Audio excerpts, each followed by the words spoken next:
وہ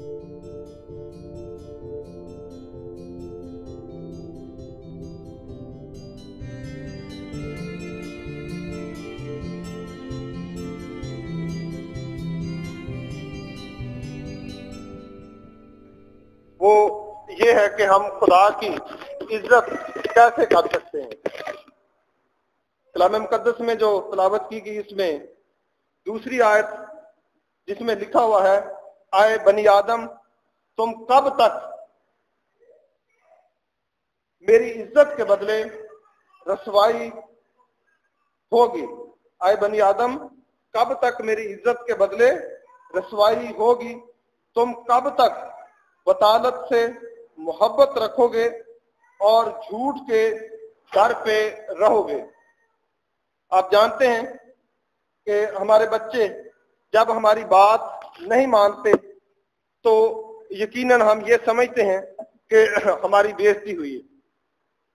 اس کے بعد معاشرے میں ہم اگر کسی کے پاس چلے جائیں، کسی بھائی کے پاس، کسی بہن کے پاس، کسی سے کوئی چیز مانگیں، مثال کے طور پر موٹر سائیکل کسی سے پوچھتے ہیں تو وہ شخص کہتا ہے کہ میں آپ کو موٹر سائیکل نہیں دے سکتا، تو وہ شخص سوچے گا جس نے موٹر سائیکل مانگا، یار میری اتنی بھی قدر نہیں، مجھ پر اتنا بھی اعتبار نہیں کہ میری ایک چھوٹی سی بات کو مان لیا جائے۔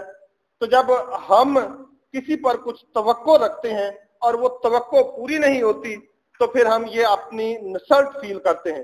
کبھی آپ نے معاشرے میں تجربہ کر کے آزما کے دیکھا ہوگا کہ جب بھی ہم کسی سے کچھ چیز پوچھتے ہیں یا مانگتے ہیں، وہ چیز اگر مل جائے تو اچھی بات ہوتی ہے، ہم خوش ہوتے ہیں، لیکن اگر وہ چیز ہمیں نہیں ملتی تو ہم اپنی انسلٹ فیل کرتے ہیں، ہم اپنی بے عزتی محسوس کرتے ہیں۔ تو کلام مقدس میں سے آج جو میں نے آپ کے سامنے حوالہ پڑھا ہے، اس میں سب سے جو اہم بات یہ بتائی گئی ہے کہ خدا کی عزت کیسے ہم کریں گے اور خدا کی بے عزتی ہم کب تک کرتے رہیں گے۔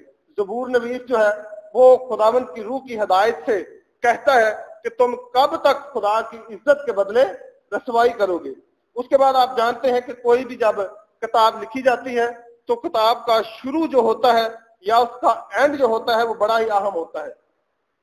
جب ہم پرانے عہد نامے کی آخری کتاب کو، ملاکی کی کتاب کو پڑھتے ہیں تو اس میں لکھا ہوا ہے، آئے میرے نام کی تحقیر کرنے والے کاہنوں، کیا اگر میں باپ ہوں تو میری عزت کہاں، اگر میں آقا ہوں تو میرا خوف کہاں۔ یقیناً آپ جانتے ہیں کہ باپ جو ہے وہ عزت کے لائق ہوتا ہے، اور اگر ہم خدا کو باپ کہتے ہیں اور باپ کہتے ہوئے اس کی عزت نہیں کرتے تو پھر اس کا مطلب ہے کہ ہم اس کو دل سے باپ کہتے ہی نہیں، کیونکہ باپ کے ساتھ جو ہے وہ عزت کرنا لازمی ہے۔ اور خدا نے اپنے بندہ ملاکی نبی کی معرفت عوام پر، بنی اسرائیل پر یہ ظاہر کیا کہ اگر میں باپ ہوں تو پھر میری عزت کہاں، اگر میں تمہارا خدا ہوں تو پھر میرا خوف کہاں، کیونکہ باپ جو ہے وہ محبت کا لفظ ہے اور خدا جو ہے وہ انصاف کا تقاضا پورا کرتا ہے۔ جس طرح آپ پڑھتے ہیں کتاب مقدس میں کہ خداوند یسوع مسیح نے اپنی بشریت کے دور میں تمام اناجیل جتنی ہم پڑھتے ہیں اس میں باپ کا لفظ کا ہے، لیکن ایک موقع پر صرف خدا کا ہے کہ اے میرے خدا تو نے مجھے کیوں چھوڑ دیا، کیونکہ وہاں پر میرے اور آپ کے گناہوں کا انصاف ہو رہا تھا۔ اس لیے جہاں پر خدا کا لفظ آتا ہے وہاں پر انصاف کی بات ہوتی ہے، لیکن جہاں پر باپ کا لفظ آتا ہے وہاں پر محبت کی بات ہوتی ہے، اور اگر وہ ہمارا باپ ہے تو پھر ہمیں اس کی عزت کرنا ضروری ہے۔ اب ہم کلام مقدس میں سے کچھ حوالہ جات دیکھیں گے جن میں ہمیں یہ پتہ چلے گا کہ ہم خدا کی کیسے عزت کرتے ہیں اور کیسے خدا کی بے عزتی کرتے ہیں۔ اگر آپ میرے ساتھ کتاب مقدس کو کھولیں، پہلا سیموئیل اس کا دوسرا باب، کتاب مقدس میں سے پہلا سیموئیل اس کا دوسرا باب اور اس کی 30 اور 31 آیت ہم کلام مقدس میں سے پڑھیں گے۔ اس لیے خداوند اسرائیل کا خدا فرماتا ہے کہ میں نے تو کہا تھا کہ تیرا گھرانہ اور تیرے باپ کا گھرانہ ہمیشہ میرے حضور چلے گا، پر اب خداوند فرماتا ہے کہ یہ بات مجھ سے دور ہو، کیونکہ وہ جو میری عزت کرتے ہیں میں ان کی عزت کروں گا، پر وہ जो मेरी तहकीर करते हैं बे कदर होंगे। यानी अगर इस बशरियत में, इस दुनिया में रहते हुए खुदा की इज्जत करेंगे तो खुदा हमारी इज्जत करेगा, अगर हम खुदा की इज्जत नहीं करेंगे तो फिर खुदा हमारी भी इज्जत नहीं करेगा। तो किताब मुकद्दस में ये जो मैंने आपके सामने हवाला पढ़ा, इसमें खुदा एली काहिन से मुखातब होता है, और एली काहिन के जो बच्चे थे वो खुदा की शरीयत को तोड़ते थे, खुदा के हुक्मों की खिलाफ वर्जी करते थे मुख्तलिफ तरीके से। मिसाल के तौर पर एक जो उनका तरीका था वो ये था कि जब कोई कुर्बानी गुजराने हैकल में आता तो कुर्बानी का ये असूल था कि पहले उसको उबाला जाता था और उबाल कर उसको तकसीम किया जाता था, और उसमें से एक हिस्सा जो होता था वो काहिन का होता था। लेकिन जो एली काहिन था, इसके बेटों के अंदर ये खराबी थी, ये अपने नौकरों को भेजते कि जाकर जो कुर्बानी दे रहे हैं उनसे कहो कि हमें कच्चा गोश्त चाहिए ताकि हम कबाब बनाएं।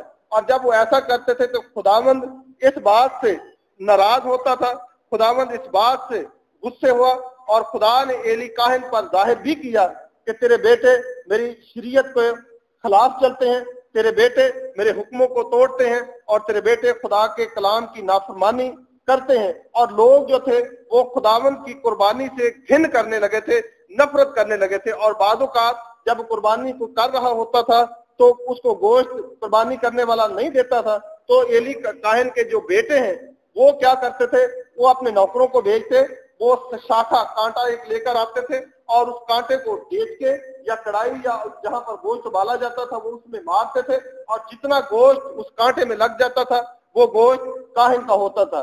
तो काहिन अगर वो लोग जो कुर्बानी करते थे वो गोश्त उनको ना देते तो नौकर आकर कहते अगर आप हमें गोश्त ना देंगे तो हम आपसे छीन कर ले जाएंगे। इस तरह वो खुदा के हुक्म की नाफरमानी करते थे। दूसरे नंबर पर वो औरतें जो खिदमत करती थी, एली काहिन के बेटे आकर उनके साथ बदकारी करते थे, और खुदा के घर की दिन ब दिन बर्बादी हो रही थी, और खुदा ने एली काहिन पर जाहिर किया। लेकिन एली काहिन ने अपने बेटों को उससे ना रोका। बेशक वो प्यार और मोहब्बत से आहिस्ता आहिस्ता कहता रहा, लेकिन उसने सख्ती के साथ अपने बेटों को ना रोका। और जब उसने सख्ती के साथ ना रोका तो खुदा फिर एली काहिन से हम कलाम हुआ, और खुदा ने कहा कि मैंने तो कहा था, मैंने तो चाहा था कि तेरा घराना और तेरे बाप का घराना हमेशा मेरे हुजूर चले, पर अब खुदावंद फरमाता है कि ये बात मुझसे दूर हो, क्योंकि वो जो मेरी इज्जत करते हैं मैं उनकी इज्जत करूंगा, पर वो जो मेरी तहकीर करते हैं वो बेकदर होंगे।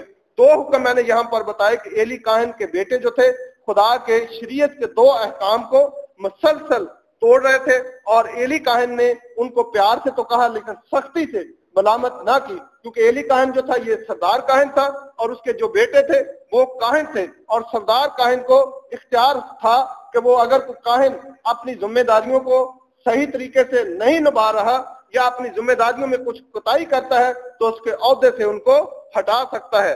लेकिन एली काहिन के जो बेटे थे वो क्या थे, वो काहिन थे। एली काहिन जो था खुद सरदार काहिन था और उसके बेटे जो थे वो काहिन थे, लेकिन उसने अपने बेटे जानते हुए उनको उस ओहदे से बरतरफ ना किया, उस ओहदे से उनको ना हटाया। और फिर खुदा एली काहिन से हम कलाम हुआ कि मैंने तो कहा था कि तेरा घराना और तेरे बाप का घराना हमेशा मेरे हुजूर चले, पर अब खुदावंद फरमाता है कि ये बात मुझसे दूर हो, क्योंकि वो जो मेरी इज्जत करते हैं मैं उनकी इज्जत करूंगा, पर वो जो मेरी तहकीर करते हैं वो बेकदर होंगे। अब खुदा इस बात की सजा क्या देता है, अगर आप किताब मुकद्दस में पहला शमूएल 3 बाब और उसकी 9वीं आयत से पढ़े तो लिखा है, इसलिए एली ने शमूएल से कहा जा लेटा रह, और अगर वो तुझे पुकारे तो कहना ऐ खुदावंद फरमा, क्योंकि तेरा बंदा सुनता है।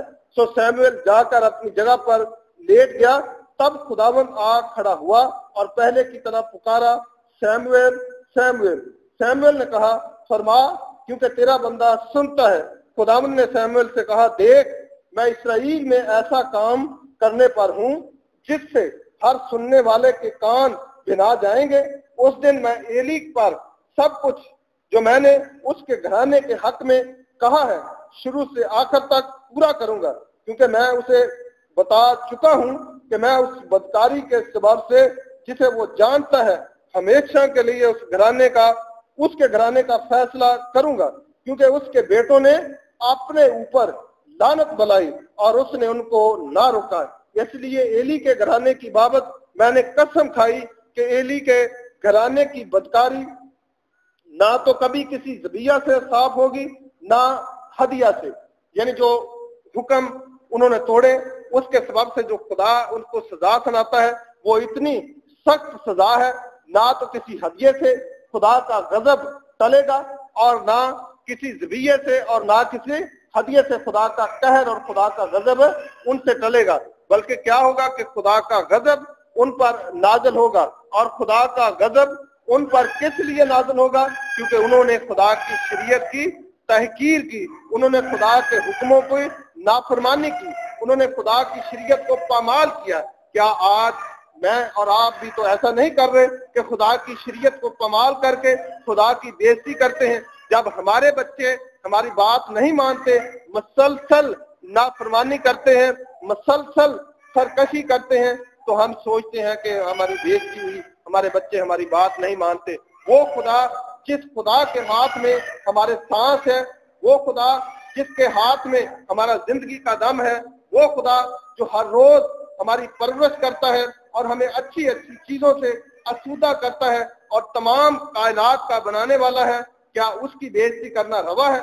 हम उसकी कैसे बेइज्जती करते हैं? जिस तरह ज़बूर की किताब में मैंने आपके सामने तलावत की, उसमें क्या लिखा हुआ था कि आए बनी आदम, कब तक इज्जत के बदले मेरी रसवाई होगी और कब तक तुम बतालत से मोहब्बत रखोगे और झूठ के दर पे रहोगे। यानी खुदा की हम तहकीर कैसे करते हैं, खुदा की बेइज्जती कैसे करते हैं? जब हम झूठ बोलते हैं तो खुदा की बेइज्जती होती है।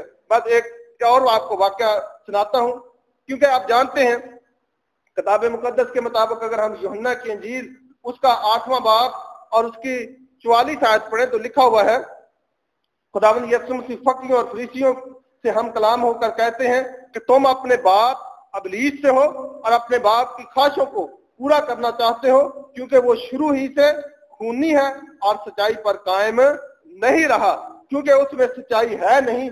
जब वो झूठ बोलता है तो अपनी ही सी कहता है, क्योंकि वो झूठा है बल्कि झूठ का बाप है। अब खुदावंद यीशु मसीह ने अपना नाम क्या बताया? खुदावंद यीशु मसीह ने फरमाया यूहन्ना की इंजील 14 बाब और उसकी 6 आयत में कि राह और हक और जिंदगी मैं हूं। और हक का मतलब क्या है? हक का मतलब सच्चाई है। यानी खुदावंद यीशु मसीह ने अपना नाम सच्चाई बताया और अबलीस का नाम क्या है? झूठा, बल्कि झूठ का बाप। जब हम झूठ बोलते हैं और झूठ का मुसलसल इस्तेमाल करते हैं तो हम खुदा बाप की तहकीर करते हैं, क्योंकि खुदा बाप को हक ताला कहा गया है और बेटे को हक कहा गया है। हक ताला का मतलब अजीम सच्चाई और हक का मतलब है सच्चाई। तो अबलीस का क्या मतलब? झूठा, बल्कि झूठ का बाप। इस तरह जब हम झूठ बोलते हैं तो हम खुदा के जिंदा और पाक नाम की तहकीर करते हैं और खुदा की बेइज्जती करते हैं। और खुदा बड़ी सख्ती के साथ यहाँ पर मलामत करते हुए कहता है, कब तक ऐसे होगा? कब तक तुम मुसलसल झूठ के पैरों रहोगे? कब तक तुम झूठ के साथ दिल लगाए रखोगे और कब तक तुम झूठ को ना छोड़ोगे? इसीलिए जब हम मुख्तलिफ आजमाइशों और परेशानियों में मुब्तला होते हैं तो उसका सबब क्या होता है कि उस वक्त हमारी जिंदगी में सच्चाई नहीं होती, बल्कि उस वक्त हमारी जिंदगियों में झूठ होता है। इसलिए अगर हम चाहते हैं कि हम खुदा की वाकया ही इज्जत करें और सिद्के दिल से सच्चाई के साथ खुदा की इज्जत करें, तो उससे पहले हमें क्या करना है? हमने खुदा की इज्जत करना सीखना है। अगर हम खुदा की इज्जत करना सीख लेंगे तो खुदा हमारी इज्जत करेगा और खुदा हमें सरफराज भी करेगा और खुदा हमें बरकत भी बख्शेगा। उसके बाद एक हवाला मैं आपके सामने पढ़ता हूं कि झूठ के जो बोलने वाले हैं उनके साथ क्या होता है। मैं ज़बूर 5 और उसकी पहली आयत से लेकर इसको 6 आयत तक पढ़ूंगा ताकि हम इसको अच्छे तरीके से समझ सकें। लिखा, ऐ खुदावन मेरी बातों पर कान लगा, मेरी आहों पर तवज्जो कर। आए मेरे बादशाह, आए मेरे खुदा, मेरी फरियाद की आवाज की तरफ मतवज्जो हो, क्योंकि मैं तुझ ही से दुआ करता हूँ। ऐ खुदावन तू सुबह को मेरी आवाज सुनेगा, मैं सवेरे ही तुझसे दुआ करके इंतजार करूंगा, क्योंकि तू ऐसा खुदा नहीं जो शरारत से खुश हो। बदी तेरे साथ नहीं रह सकती, घुमंडी तेरे हुजूर खड़े न होंगे। तुझे सब बद किरदारों से नफरत है, तू उनको जो झूठ बोलते हैं हलाक करेगा। तू उनको जो झूठ बोलते हैं क्या करेगा? हलाक करेगा। यानी झूठ की सजा क्या है? हलाकत है। उसके बाद जब हम इमसाल की किताब 19वां बाब और उसकी 9वीं आयत को पढ़ते हैं तो लिखा है, झूठा गवाह बेसजा न छोड़ा जाएगा और जो झूठ बोलता है वो फना होगा। और आप जानते हैं कि जब तक हमारी जिंदगी में झूठ है उस वक्त तक झूठ नहीं बल्कि उस वक्त तक हमारी जिंदगी में अबलीस है। बाज़ औक़ात हम एक दूसरे को मजाक करते हैं और मजाक करके बाद में कहते हैं कि मैंने तुझे मजाक किया, हालांकि होता झूठ है और मजाक भी झूठ होता है। मिसाल के तौर पर मैं आपको कहता हूं कि आपके पीछे सांप बैठा हुआ है, आप फौरी डर कर उठ जाएंगे और बाद में जब आप हकीकत को देखेंगे तो आप कहेंगे कि ये आपने क्या किया, तो मैं कहूंगा कि मैंने तो आपके साथ मजाक किया। और मजाक जो होता है वो हकीकत में होता ही झूठ है। इसलिए हमें हर तरह से अपनी जिंदगी को परखना है, हर तरह से अपनी जिंदगी को जांचना है अगर हम चाहते हैं कि हम खुदा की इज्जत करें। और आप जानते हैं कि अगर आप किसी बादशाह की बेइज्जती करें और फिर कहें कि उसके महल में जाकर हम रहायश पजीर हो जाएं या उसके साथ मसलसल रहें, तो क्या वो बादशाह आपको अपने महल में या आपको अपने घर में दाखिल होने देगा? हरगिज़ दाखिल नहीं होने देगा, क्योंकि हमने तो उसकी क्या की है? बेइज्जती की है। अगर आप चाहते हैं, अगर मैं चाहता हूं कि हम आसमान पर जो खुदावंद यीशु मसीह ने मकान हमारे लिए तैयार किए, क्योंकि खुदावंद ने फरमाया कि मैं जाता हूं और जाकर तुम्हारे लिए जगह तैयार करूंगा और आकर फिर तुम्हें साथ ले जाऊंगा। और अगर हम उन मकानों में, उस महल में, उस बादशाही में जाना चाहते हैं तो पहले उस बादशाह के साथ हमें तल्लक बनाने की जरूरत है। और अगर हम उसके साथ तल्लक बनाएंगे तो फिर हम उसके साथ बादशाही भी करेंगे। लेकिन अगर हमारा तल्लक अबलीस के साथ रहा, अगर हमने दिन में एक बार झूठ बोला तो इसका मतलब है कि एक बार अबलीस आकर हम पर हमला कर गया। अगर हमने 2 बार झूठ बोला, यानी जितनी बार हम झूठ बोलते हैं उतनी दफा अबलीस आकर हमें नापाक करता है और उतनी दफा हम खुदा की बेइज्जती करते हैं। आप देखें कि अगर कोई शख्स दिन में 3 दफा आपकी बेइज्जती करे तो चौथी दफा आप उस शख्स से मिलना पसंद नहीं करेंगे बल्कि उस शख्स से अलग हो जाएंगे, इसलिए कि उस शख्स ने क्या की है? हमारी बेइज्जती की है। तो आप जरा आज से नोट करना, कल से बल्कि कल सुबह से शाम तक आपने नोट करना है कि कितनी दफा हमने झूठ बोला है, और जितनी दफा हमने झूठ बोला है उतनी दफा ही खुदा की हमने बेइज्जती की है। और आप जानते हैं कि जो खुदा की बेइज्जती करते हैं उनके साथ हशर क्या होता है, उनकी सजा क्या होती है। जिस तरह मैंने आपको एली काहिन का वाकया बताया कि एली काहिन ने क्या कहा कि तू अपने बेटों की मुझसे ज्यादा इज्जत करता है, बस वो जो मेरी इज्जत करते हैं मैं उनकी इज्जत करूंगा, पर वो जो मेरी तहकीर करते हैं वो बेकदर होंगे। यानी कौन बेकदर होगा? जो खुदा की तहकीर करते हैं, जो खुदा की बेइज्जती करते हैं। और उन्होंने खुदा की कैसे बेइज्जती की? खुदा के हुक्मों की नाफरमानी की। मिसाल के तौर पर एक घर का सरबराह है, उसने घर को चलाने के लिए एक लिस्ट बनाई है। एक घर में मैं गया, रहीम यार खां का वाकया है, जो घर का सरबराह था उसने एक लिस्ट बनाई और लिस्ट बनाकर रखी हुई थी। जो टेबल होता है, टेबल के ऊपर शीशा होता है और शीशे के नीचे उसने वो लिस्ट लगाई हुई थी। मैंने उस लिस्ट को पढ़ा, उसमें लिस्ट में ये लिखा हुआ था कि सोमवार के दिन फलां शख्स ने सफाई भी घर की करनी है और कचरा भी उठाना है और पानी भी बाहर से लेकर आना है। दूसरे शख्स ने बाहर से जाकर सौदा लेकर आना है। तीसरे शख्स ने घर की जो हांडी रोटी का काम है वो करना है। चौथे शख्स ने जो मेहमान आते हैं उनको डील करना है, उनकी खिदमत करनी है, उनको पानी पिलाना, उनको खाना खिलाना है। 5वें शख्स ने, 6ठे शख्स ने, 7वें शख्स ने, इसी तरह हफ्ते की हाथ से उन्होंने क्या की? लिस्ट बनाई और हर शख्स की जिम्मेदारी उसको बताई कि आपने ये काम करना, आपने ये करना, आपने ये काम करना। अगर उस सरबराह के बनाई हुई लिस्ट पर अमल कोई नहीं करता तो क्या आप समझते हैं कि उसकी इज्जत है या बेइज्जती है? बेइज्जती है। इसी तरह खुदा ने जो हमें कवानीन दिए हैं, जब तक हम पूरे तौर से दिल लगाकर उन पर अमल नहीं करते उस वक्त तक खुदा की हम इज्जत नहीं करते बल्कि बेइज्जती करते हैं। बाज़ औक़ात हम ये बहाना पेश करते हैं कि जब हम बेदीन दुनिया में रहते हैं, हम लोगों में रहते हैं, जब तक हम झूठ का सहारा ना लें हमारा कारोबार नहीं चलता। तो किताब मुकद्दस ये बताती है कि सच्चाई से वाकिफ होगे और सच्चाई तुमको आजाद करेगी। सच्चाई से वाकिफ होगे और सच्चाई तुमको आजाद करेगी। अगर किसी शख्स को किसी ने आजाद किया है तो वो सिर्फ और सिर्फ सच्चाई ने आजाद किया। झूठ जो होता है, अबलीस जो होता है, वक्ती तौर पर हमें कोई खूबसूरत चीज दिखाकर हमें गुमराह कर लेता है, वक्ती तौर पर वो हमें अपनी बातों में ले लेता है, लेकिन हकीकत में वो हमारे लिए फंदा बन जाता है। जिस तरह शैतान जब आदम और हवा के पास आया और उस वक्त भी उसने झूठ बोला, और क्या पहले नंबर पर उसने डायलॉग किया, कहा क्या खुदा ने हर दरख्त के फल की बाबत तुम्हें मना किया है कि ना खाना? हवा ने कहा कि नहीं, हर दरख्त का फल तो हम खाते हैं, लेकिन नेको बद के पहचान के दरख्त की बाबत खुदा ने मना किया कि ना उसे खाना ना छूना, क्योंकि जिस रोज तुम इसे खाओगे तुम मर जाओगे। तो शैतान ने क्या जवाब दिया? नहीं, खाओ, तुम हरगिज ना मरोगे। खुदा जानता है जिस दिन तुम खाओगे तुम्हारी आंखें खुल जाएंगी।